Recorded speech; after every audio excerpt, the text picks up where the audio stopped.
અમદાવાદની પોલીસે ડ્રગ પેડલરને પકડી પાડ્યો છે। અમદાવાદના વાસણા વિસ્તારમાંથી સાબિર શેખ નામના ડ્રગ્સ પેડલરને પકડી પડાયો છે।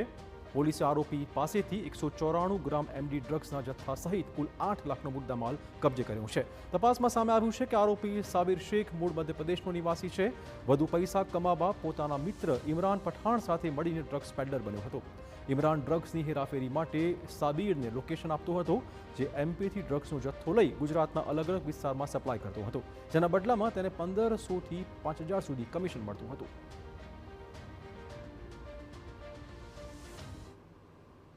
એના મિત્ર ઇમરાન અફઝલ ખાન પઠાન એ જો માસ્ટરમાઇન્ડ છે ઇમરાન પઠાન એના માદક પદાર્થ ડિલિવરી કરવા માટે અહીંયા આવ્યા હતા, બટ એક્સ્ટ્રા ઇન્કમ માટે એને એ ડિલિવરીના કામ પણ શરૂ કર્યા છે। ઇમરાન એનો ફ્રેન્ડ છે, 10 વર્ષથી એની ઓળખ છે અને ઇમરાનના બીજા પણ એવું જ ડિલિવરીવાળા છે।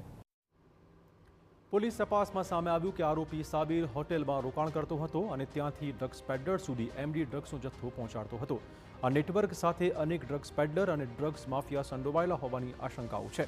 મધ્યપ્રદેશથી ડ્રગ્સનો જથ્થો લઈ ગુજરાતના અલગ અલગ વિસ્તારમાં સપ્લાય કરતા વાસણા પોલીસે આરોપી સાબિર શેખના 4 દિવસના રિમાન્ડ મેળવ્યા હતા।